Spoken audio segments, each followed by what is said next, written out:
이렇게 말씀을 함께 나눌 수 있도록 우리 불러주신 목사님, 그리고 우리 당회, 그리고 우리 모든 성도님들 다시 한번 감사드리고요. 저희 아들 27개월 된 아들입니다. 얼마나 귀여운지요. 우리 아이들이 위탁해서 와 있지만 지금 다문화 가정 아이거든요. 엄마가 한국인이고 아빠는 저희는 잘 몰라요. 어떻게 된 건지는. 그런데 아이를 키우면서 좀 어려운 부분이 있겠죠. 어린 아이들 키우다 보니까 당연히 있는 것이고요. 그런데 거기에 대한 기쁨이 얼마나 큰지 모릅니다. 특별히 아이가 저희들에게 꼭 안기면서 그 평안해하고 기뻐하는 모습을 보면 하나님 아버지의 마음이 많이 생각이 나요. 양자 삼아 주신 하나님이 우리가 하나님을 그렇게 의지하는 것만 의지하기만 하더라도 우리 하나님을 그렇게 좋아하시겠구나. 그러니까 우리가 하나님을 위해서 뭔가를 해드리지 않아도 하나님이 내 아버지입니다. 의지하는 것만으로도 얼마나 마음이 뿌듯해 하시는 걸까. 이런 것들을 많이 좀 느끼게 되어집니다. 어쨌든 간에 소개를 해 주셔가지고 잠깐 말씀을 드렸는데요. 잠깐 기도하고 말씀 같이 보도록 하겠습니다. 하나님, 말씀 한마디로 세상 만물을 창조하셨습니다. 말씀으로 죽은 나사로 살리시기도 하셨습니다.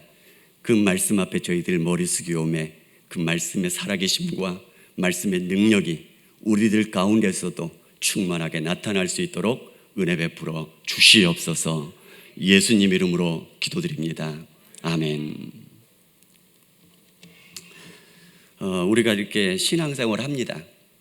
그런데 때로는 우리 신앙들 다시 한번 냉정하게 돌아보아야 될 필요가 있는 것들을 간간히 느끼게 되어집니다. 여러분들에게 한번 질문을 드리겠습니다. 임마누엘 무슨 의미죠? 다 아시니까 대답하셔도 괜찮습니다. 임마누엘 무슨 의미죠? 예, 맞습니다. 하나님이 우리와 함께 계시다, 우리를 지켜보고 계시다, 이런 의미가 되겠죠. 그런데 저도 이거 모르는 사람 없습니다. 그런데 제가 이 말씀을 다시 생각하게 된 계기가 있었습니다.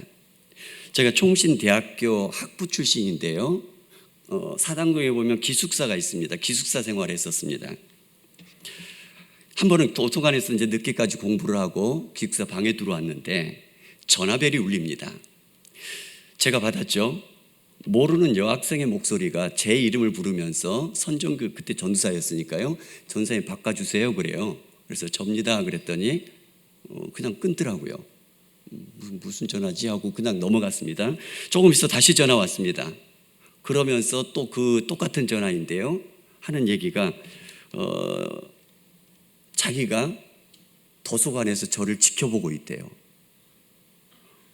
그러면서 어떤 여학생을 좋아하냐요. 그래서 제 앞에 나타나겠대요. 그때 제가 나이가 굉장히 좀 많았었거든요. 심지어는 저희 동기들하고 차이가 많이 나니까 같이 공부했던 친구들이 선추위를 만들었어요. 선정규 결혼추진위원회. 왜냐하면 제가 28살에 대학교 1학년 들어갔거든요. 차이가 많았죠. 그러니까 노총각이었으니 그런 전화를 받았을 때 얼마나 기뻤겠습니까? 굉장히 설렜었죠. 그 기쁜 마음으로 그 다음날 일어나서 도서관에 갔습니다. 큰일 났습니다. 도서관에 앉아 있지를 못하겠는 거예요. 공부하고 있는데 저쪽에서 누가 보고 있는 것 같아요. 눈을 딱 떨어서 보면 아무도 없어요. 또 공부를 시작합니다. 이쪽에서 누가 보고 있는 것 같아요. 보면은 저한테 관심 없어요, 사람들이. 누군가가 저를 자꾸 보는 것 같은 느낌이어가지고 엎어져 자지도 못하고요. 심지어는 하다 보면 코를 후비기도 하고 이러잖아요. 전혀 못하는 겁니다. 신경이 너무 쓰여가지고. 그러면서 하나님 앞에 느꼈습니다. 하나님이 저를 보고 계시는데 그렇게 안 느꼈거든요. 하나님이 저와 함께 계시다고 하는데 그렇게까지 말씀을 안 느꼈거든요.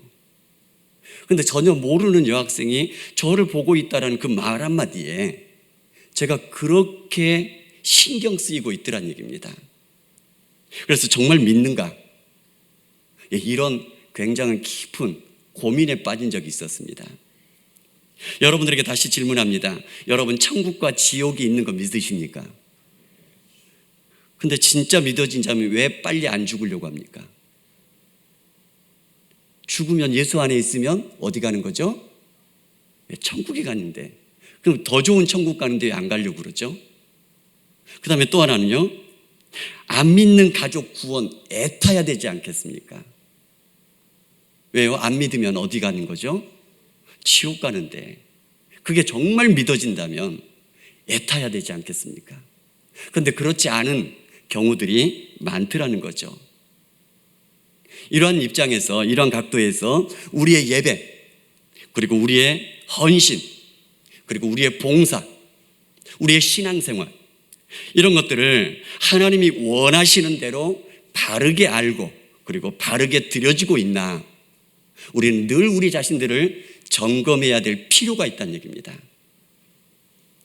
오늘 본문의 말씀은 소위 성전 청결 사건이라고 제목을 불러서 얘기하는 말씀입니다. 성전에서 장사하는 사람들 쫓아낸 사건이죠. 여러분들에게 다시 질문 드립니다. 교회에서, 우리 옥인교회에서는 어떤지 모르겠습니다. 교회에서 바자회들 많이 하는데 바자회 하면 되겠습니까? 안 되겠습니까? 그냥 대답하시면 됩니다. 여러분 생각하신 대로. 교회 안에서 예수님께서 장사하는 사람들을 내쫓은 사건이 오늘 본문의 말씀이죠. 자, 그럼 질문입니다. 교회에서 장사를, 바자회를 하면 되겠습니까? 안 되겠습니까? 애매한 질문인가요? 이거 되는지 안 되는지 그건 나중에 좀 제가 알려드리도록 하고요. 어쨌든 간에 많은 교회들이 전도회, 특히 여전도회에서 바자회를 많이 하지요. 하긴 하면서도 오늘 이 본문의 말씀을 읽으면서는 마음속에 뭔가 해결되지 않은 그런 마음을 품으면서 하는 분들이 많을 것입니다. 오늘 본문의 말씀은 내용은 이런 것입니다. 매매하는 사람을 내쫓으셨습니다. 이거는 장사하는 사람들도 마찬가지고 소비자들도 같이 내쫓았다는 얘기죠. 매매하는 사람이니까요.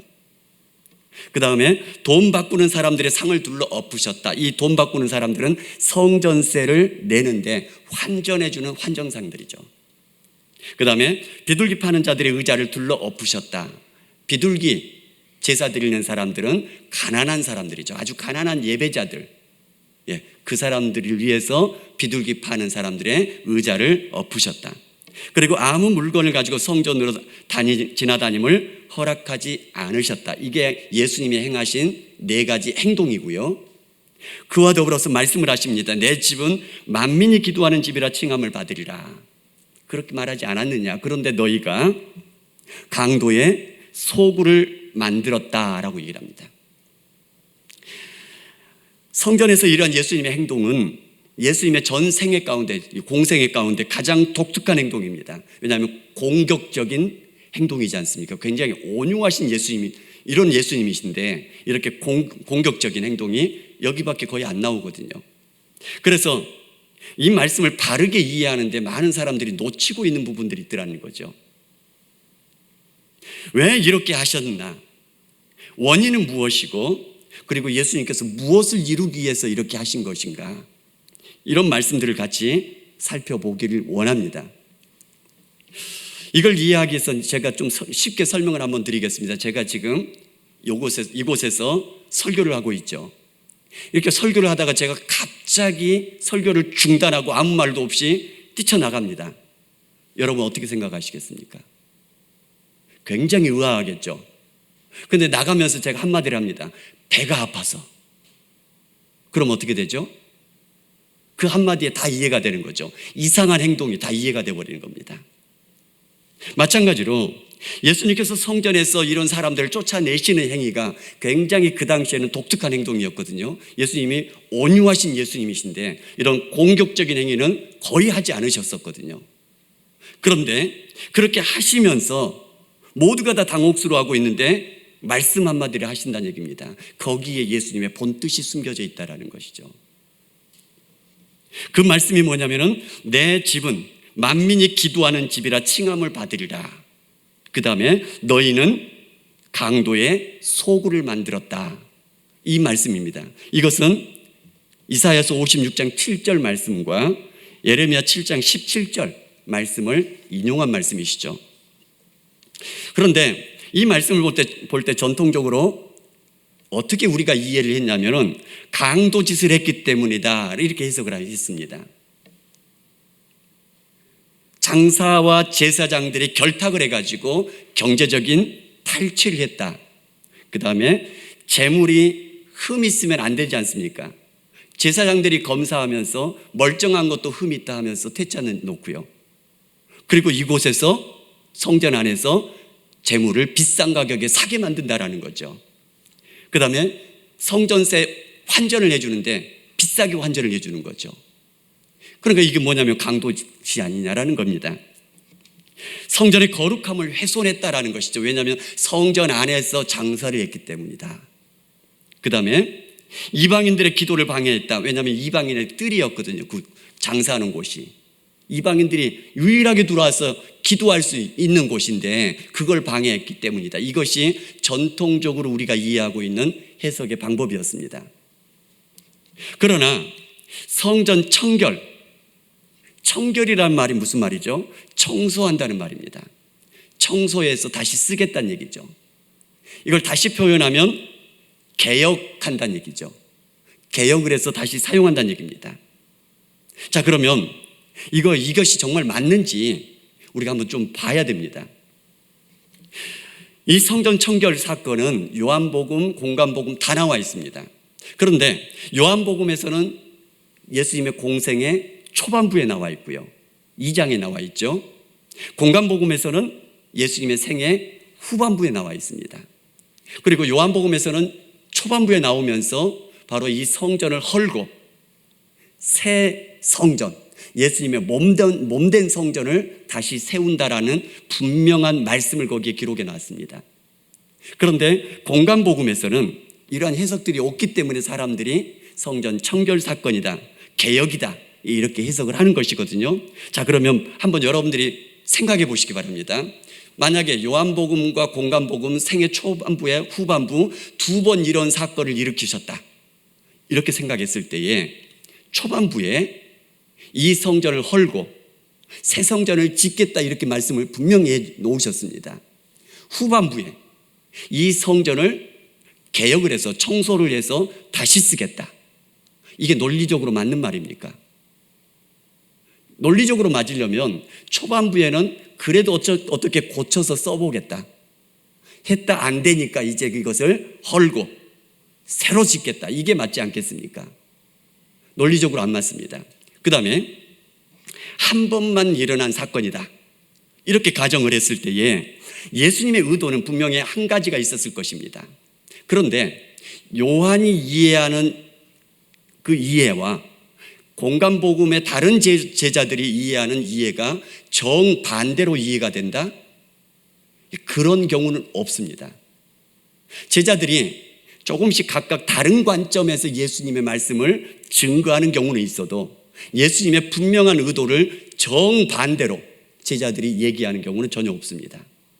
그러니까 그것도 논리적으로 맞지 않다는 얘기입니다. 문맥적으로 봤을 때도 11장 오늘 본문의 말씀에서 성전을 청소해서 다시 쓰겠다 하고 그 다음에 13장으로 가면 그 다음 날입니다. 성전이 무너질 것이다 예수님이 분명히 말씀해 주십니다. 하루아침에 이렇게 바뀔까요? 그런 경우도 굉장히 드물지 않겠습니까? 그렇기 때문에 이 강도의 소굴, 여기에 이 말씀에서 강도짓 한 것에 강조점을 두지 마시고 소굴, 여기에 강조점을 두고 한번 생각을 해보시기 바랍니다. 성전이 장소지 않습니까? 강도의 소굴을 만들었다. 그러면 강도짓, 여기가 같이 대비가 되는 것이 아니라 소굴, 장소 대 장소가 대비돼야지만이 맞는 대비가 아니겠습니까? 그러니까 성전을 강도의 소굴을 만들었다. 이게 맞다라는 것이죠. 자, 그러면 소굴의 용도가 무엇이죠? 강도들이 강도짓하는 장소가 소굴인가요? 아닙니다. 바로 밖에서 강도짓 하고 소굴에 들어와서 뭐 하는 것이죠? 안심하고 쉬는 곳. 그곳이 소굴이라는 얘기입니다. 성전을 강도의 소굴을 만들었다, 이런 말씀이라는 얘기입니다. 다시 말하면 성전에서 강도짓을 했다고 책망하신 것이 아니라 밖에서 그들이 온 삶에서 강도짓과 같은 제대로 살지 않은 그런 삶을 살다가 성전에 와서 예배 한번 드리면 구원받았다, 안심이다, 평안하다, 이 마음을 지적하고 있다는 얘기입니다. 이런 마음을 책망하고 계시는 것입니다.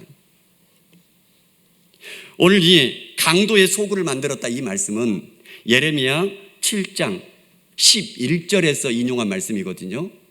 예레미야 7장 11절 한번 같이 펴보겠습니다.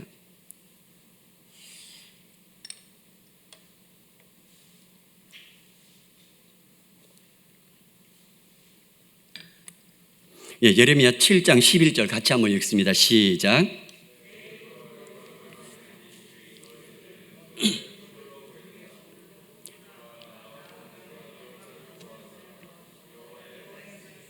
아멘. 여기에서 이 말씀을 인용해 오신 거거든요, 예수님이. 자, 그런데 이 예레미야 7장의 전반적인 내용을 보면 어떤 내용이냐면 2절에 여호와의 집 문에 서서 여호와께 예배하러 이 문으로 들어가는 유다 사람들에게 외치라, 이렇게 말씀하고 있습니다. 어디예요? 성전 문 앞에 서서 성전을 통해서 예배드리러 가는 사람들에게 지금 이 말씀을 외치라, 선포하라, 이런 말씀이거든요. 그러면서 4절에 이것이 여호와의 성전이라, 이것이 여호와의 성전이라, 이것이 여호와의 성전이라는 거짓말을 믿지 말라라고 선포하라고 얘기를 합니다. 말이 안 맞습니다. 지금 여호와의 성전 문에 서서 성전 안으로 예배드리러 가는 사람들에게 외치라고 얘기하는데 이것이 여호와의 성전이라 3번씩 반복하면서 이 거짓말 믿지 말라라고 선포하게 만듭니다. 그러면서 10절에 이 집에 들어와서 우리가 구원을 얻었다 하느냐, 8절 9절 같이 봐야 되는데요, 무익한 거짓말에 의존하면서 나쁜 짓 우상 따르면서 이 집에 들어와서 우리가 구원을 얻었다 하느냐, 이런 모든 것들이 가증한 일이다, 이렇게 선포하시면서요 12절 14절에 이렇게 말씀하십니다. 실로의 성전에 가서 내가 어떻게 행하였는지 봐라 라고 얘기를 합니다. 그리고 실로의 행함같이 이 집에도 내가 똑같이 행할 것이다. 이 집이 어디죠? 솔로몬 성전이죠. 정리하면 이런 얘기입니다. 나쁜 짓은 다 하고 우상을 따르면서 성전에 들어와서 제사만 드리기만 하면 구원받았다고 안심하는 거짓된 신앙, 헛된 신앙, 그 마음을 책망하고 계시는 겁니다. 그러면서 말씀하시는 것이 이것을 바로잡지 않으면 실로의 성전처럼 이 성전도, 즉 솔로몬 성전도 멸망시켜 버리겠다라고 선포하고 있는 말씀이란 얘기입니다. 자, 그러면 실로의 성전처럼 멸망시키겠다 이렇게 말씀했는데 실로의 성전은 어떤 성전인가?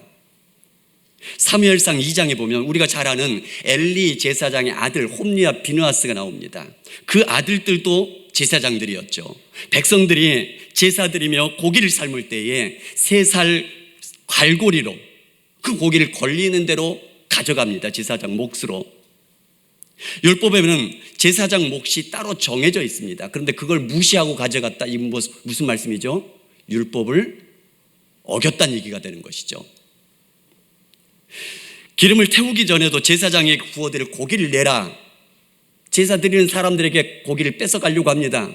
제사 드리는 사람들이 얘기를 합니다. 반드시 기름을 태운 후에 원하는 대로 가져가소서. 그런데도 말 듣지 않고 억지로 빼앗아갔다라고 기록에 나옵니다. 그리고 또 회막문에서 수종드는 여인들과 동침까지 합니다. 이런 악행들을 이 홈리와 비느하스가 저지르고 있었죠. 어디에서요? 실로의 성전에서요. 일반적인 삶 속에서도요.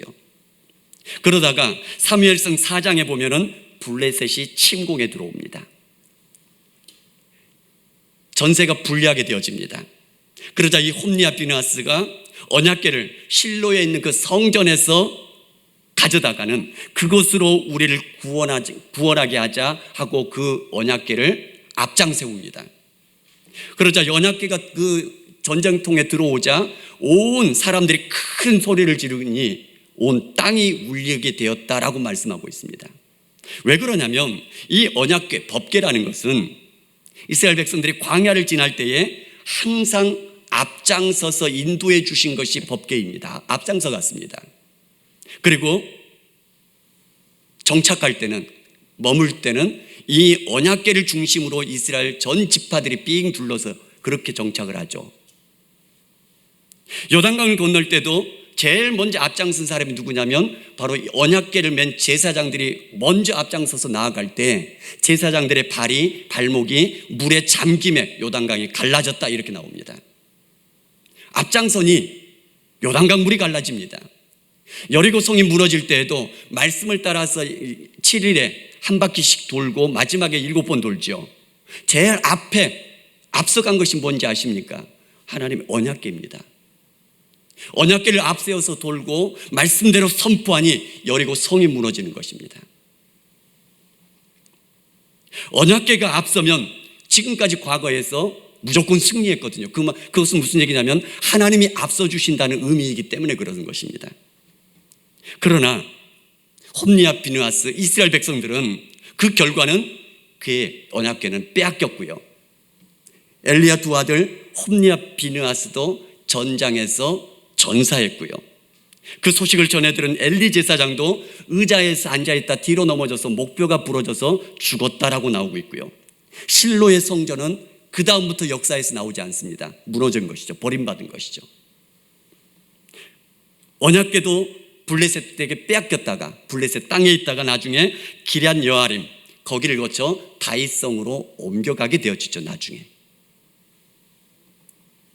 똑같은 말씀입니다.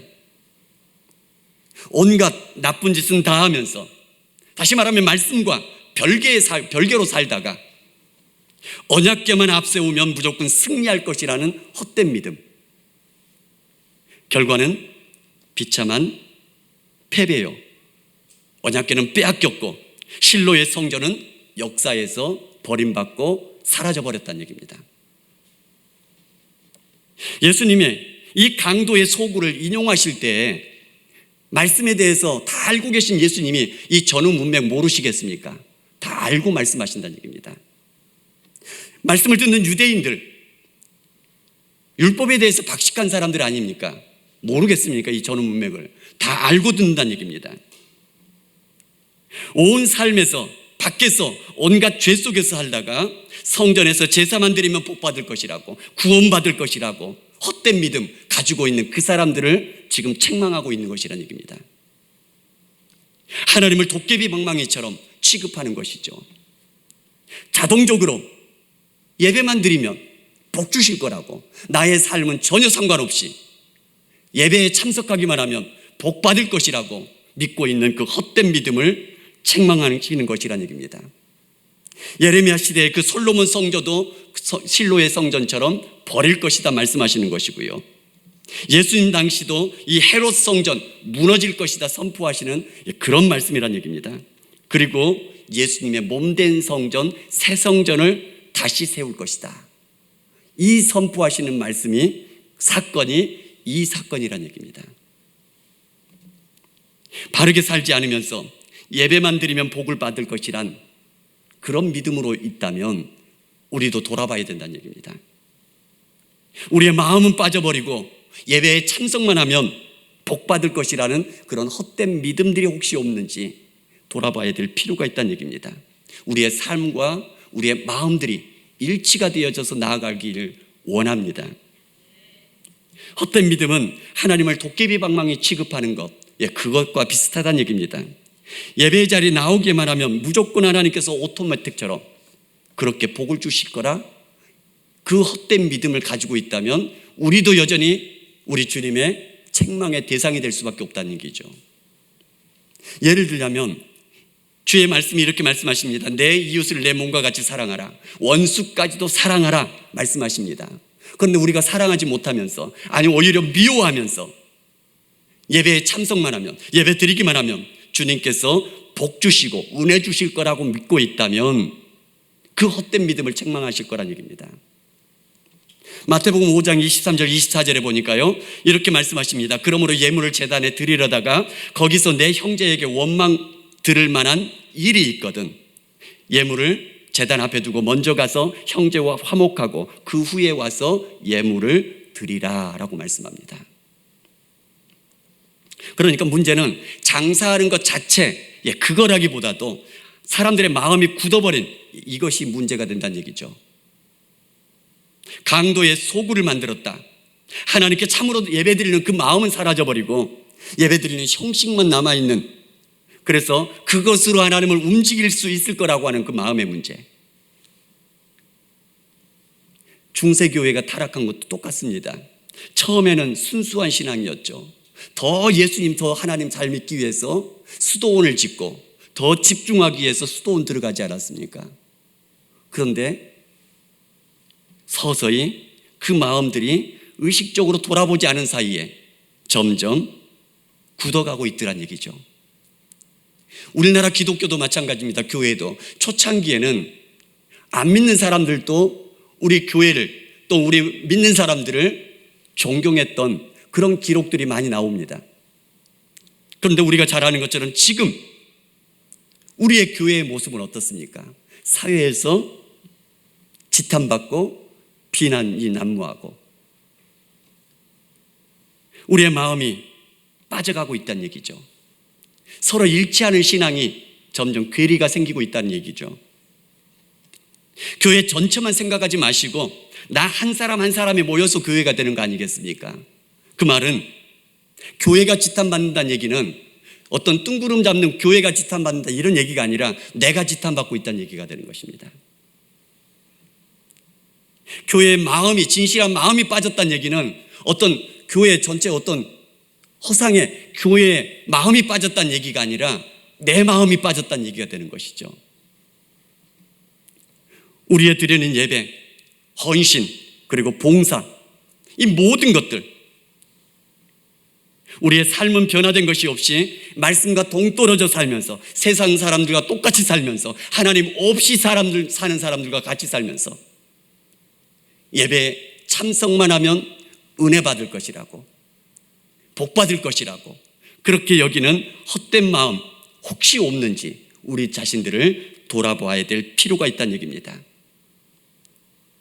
자, 그러면 어떤 성전이 되어야 되는가? 이것은 두 번째 말씀인 만민의 기도하는 집, 여기에 답이 있습니다. 원래 성전은 하나님과 만남의 장소입니다. 축복의 통로가 되는 장소가 성전이죠. 그래서 우리가 잘 아는 것처럼 솔로몬 1천 번제를 드리죠. 기브온 산당에서. 그때 하나님께서 지혜와 부와 영예까지 주시지 않습니까? 지금도 마찬가지입니다. 성전에서 기도하는 것 복받는 일 맞습니다.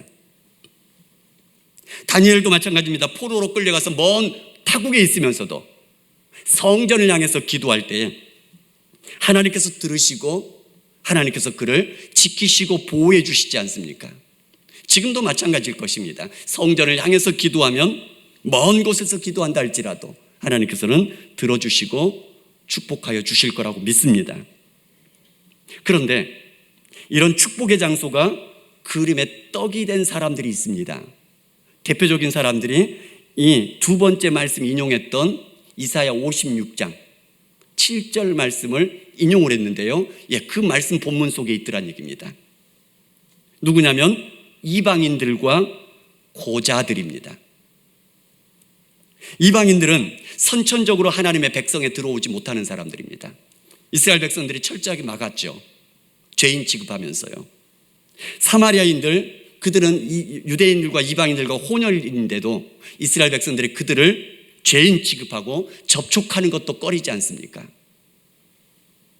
그 다음에 고자들, 후천적으로 이 사람들은 하나님의 총회에 들어가지 못하는 사람들이다 라고 신명기 23장 1절에 분명히 못 박아놓고 있습니다.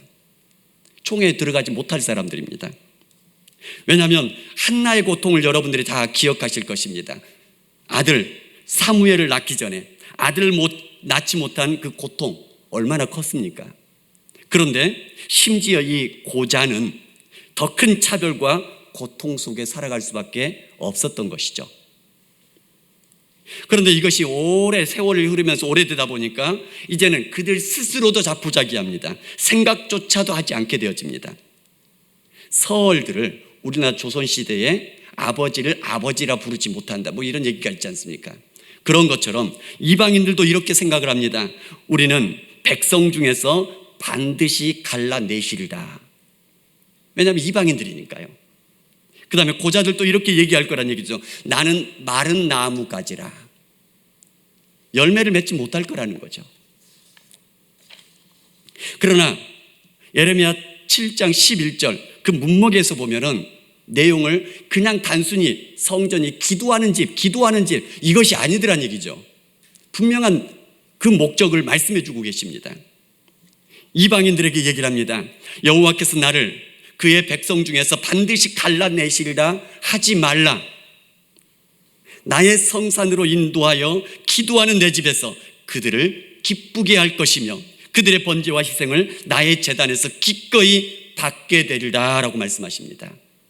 그러니까 모든 사람들이 그 당시에 인식하는 것처럼 그들을 갈라내는 것이 아니라, 쫓아내는 것이 아니라 그들이 여호와의 집에서 예배드릴 때 기쁘게 받아주시겠다 약속하시는 것입니다.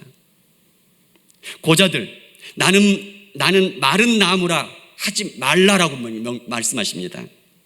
내가 내 집에서 내 성 안에서 아들이나 딸보다 나은 기념품과 이름을 그들에게 주며 고자들에게 주며 영원한 이름을 주어 끊어지지 아니하게 할 것이다 라고 말씀하십니다.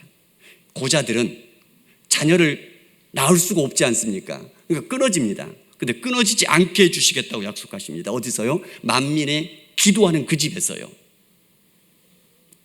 조건이 뭐냐면 여호와께 연합하면 이렇게 나옵니다. 이방인이라도 고자라도 여호와께 연합하기만 한다면 내 백성이 아니라 쫓아내지 않을 거란 얘기입니다. 마른 나무까지라 하지 말란 얘기입니다. 너의 자손들이 영구하게 있게 해주겠다 약속하십니다. 하나님의 언약 백성 안에 들어와서 하나님을 사랑하는 마음으로 하나님의 기뻐하시는 일을 선택해서 행하는 그 마음이라면 이전에 어떤 사람이라 하더라도, 이전에 어떤 연약한 가운데 있었던 사람이라 할지라도 그거 상관없이 다 받아주고 다 들어주시겠다 약속하고 계시는 말씀이란 얘기입니다. 요한복음에서 이렇게 말씀하십니다. 내 계명을 지키는 자라야 나를 사랑하는 자다. 사랑하는 마음으로 말씀을 지키려고 애써간다면 주님께서 그 마음 받아주실 거란 얘기입니다. 응답해 주실 거란 얘기입니다. 우리 하나님과 깊은 교제 가운데에 들어가게 해 주실 거라고 약속하시는 말씀입니다. 영원한 이름을 주어 끊어지지 않게 해줄 것이고 기도하는 집에서 모든 응답을 받음으로 기쁨이 넘치게 해주실 것이다 약속하신 말씀입니다. 다윗이 그 합한 마음을 잘 보여주고 있는데요, 7명의 훤칠한 형들이 있었습니다. 그들은 집에 있었죠. 막내인 다윗 자기만 험악한 광야에서 아버지의 양을 돌보고 있습니다. 형들은 집에 있는데 자기 혼자 그 고생하는 광야에서 양치는 일을 하고 있다. 여러분 같으면 어떻게 했습니까? 불만 안 있겠습니까?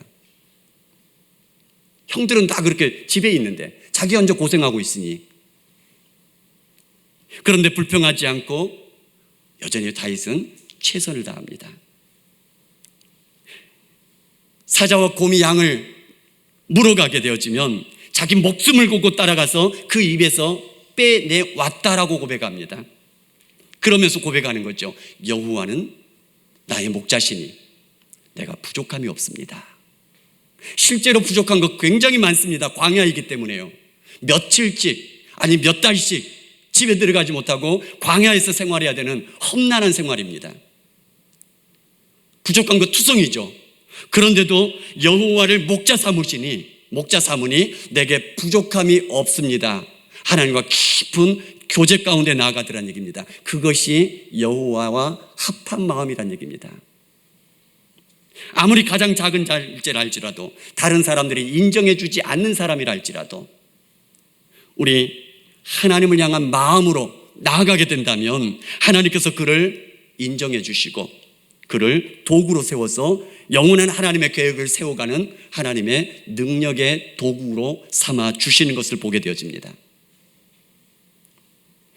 우리들 중에는 믿음에 실수를 하신 분도 있을지 모르겠습니다. 부족하다고 느끼는 분들도 있을지 모르겠습니다. 그래도 괜찮습니다. 경제적이든 실력면이든 믿음의 생활면이든 일상생활에서도 또 교회에서도 하나님 앞에 서서 우리의 마음을 하나님의 마음에 합하겠다는 그런 마음으로 드리며 나아가게 되어진다면 우리 하나님께서는 있는 모습 그대로 우리를 받아주실 것이고 우리에게 응답해 주시고 예비하신 은혜를 베풀어 주실 줄 믿습니다. 삼손, 우리가 잘 아는 것처럼 나실인으로 태어났습니다. 그리고 자랐습니다. 성인이 되어서 여자에 빠졌고 술에 빠졌습니다. 하나님의 비밀까지 다 놓쳐버려서 붙잡혀서 눈도 빠지고 맷돌을 돌리는 신세가 되어버렸죠. 비참한 실패의 사람이 되어버린 거죠. 마지막에 힘을 다해서 하나님께 회개하고 하나님을 의지했을 때에 마지막에 죽을 때 물리쳤던 이 블레셋 사람이 자기가 생전에 물리쳤던 사람보다 더 많았더라 말씀하고 있더란 얘기입니다. 때로는 실패해도 상관없 괜찮습니다. 그 자리에서 하나님 앞에 간절한 마음으로 나아가면 된다는 얘기입니다. 예수님의 제자들도 마찬가지입니다. 불러놓으신 예수님의 제자들 보시기 바랍니다. 부족하고 연약한 제자들이 훨씬 더 많지 않습니까? 어부들이 많죠. 세리, 죄인 취급받는 세리도 있지요. 그럼에도 불구하고 제자로 부르시고 그들을 주님의 도구로 사용하고 계시더란 얘기입니다. 마가복음을 기록한 마가, 바울의 1차 선교여행 일행으로 갔다가 중간에 도중에서 배신하고 무슨 일인지 모르지만 돌아갔습니다. 그것 때문에 정말 아름다운 동역의 관계였던 바울과 바나바가 서로 싸우고 헤어지게 만드는 계기를 만들어준 사람이 마가지 않습니까? 그런데 이 마가가 나중에 진심으로 돌이킨 후에는 바울이 동역자로 나에게 도움이 되는 사람이다, 나에게 데려와 달라 부탁까지 하게 되지 않습니까? 그리고 마가복음을 기록하는 데 쓰임받게 되지 않습니까? 제가 아주 잘 아는 친구가 있습니다. 이 친구는 중학교 때 많이 아팠습니다. 중학교 때 병원에 가서 수술도 여러 차례 받았고요. 근데 결과적으로 못 고친다, 이런 판결까지 받았던 친구였습니다. 그래서 고등학교 진학한 것을 포기해버렸죠. 바짝 말라서 죽어가고 있었습니다. 많은 주변 사람들이 보면서 죽을 거라 예상을 했었죠. 그러던 중에 이 친구가 어떤 계기가 되어가지고 교회 나가서 예수님을 믿게 됐습니다. 예수님을 믿고 은혜를 받고는 새벽에 나아가서 기도하고요, 저녁에 교회에 혼자 가서 기도하고요. 그렇게 은혜를 계속해서 나아가는 동안에 아직 낫지 않았는데 검정고시를 보겠다고 공부를 시작합니다. 그렇게 계속 하는 동안에 나중에는 고침받고요. 그리고 신학을 공부하고 목회자가 되어 있습니다. 지금은 유학까지 갔다 와서 목회를 하면서 총신대학교에서 강의도 하면서요, 오늘 여러분과 말씀을 나누고 있습니다. 연약했는데도, 부족했는데, 아무것도 없었는데 하나님을 향해서 그 늦은 나이에 기도하고 눈물로 나아갈 때에 하나님께서 은혜 주시더란 얘기입니다.